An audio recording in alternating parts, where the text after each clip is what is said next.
सिंध में महांगाई बेरोज़गारी ऐं उत्तर सिंध में बदअमनीअ ख़िलाफ़ सिंध लेफ्ट तरफ़ां काल्ह हैदराबाद प्रेस क्लब आॾो एहतिजाजी मुज़ाहिरो कयो वियो।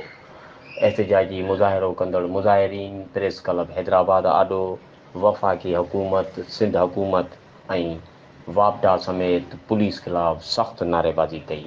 एहतिजाजी मुज़ाहिरे खे ख़िताब कंदे अॻवाननि मसरूर शाह, बख़्शियल थल्हो, समर हैदर जतोई ऐं ॿियनि चयो त वफ़ाक़ी हुकूमत में ईंदड़ हुकुमराननि अवाम जे मुफ़ादनि बदिरां IMF जे मुफ़ादनि खे तरजीह ॾेई मुल्क खे गिरवी रखाए छॾियो आहे, जंहिं करे बिजली, गैस, पेट्रोल ऐं खाधे पीते जी शयुनि समेत हर शइ जा अघ वधी विया आहिनि। अॻवाननि वधीक चयो त सिंध में बदअमनी चोट चढ़ी वई आहे। सभई माण्हू धाड़ेलनि वटि यरगमार बणियल आहिनि, जिन जी आज़ादीअ लाइ वफ़ाक़ी तौरु सिंध हुकूमत के बि क़दम न खयां आहिनि।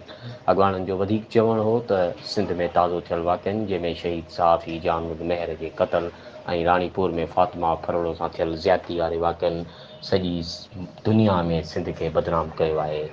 अॻवाननि आला इख़्तियारनि खां मुतालबो कयो आहे त बेरोज़गारी, बदअमनी ऐं महांगाईअ जो ख़ात्मो आणे IMF मां जान छॾाई वञे।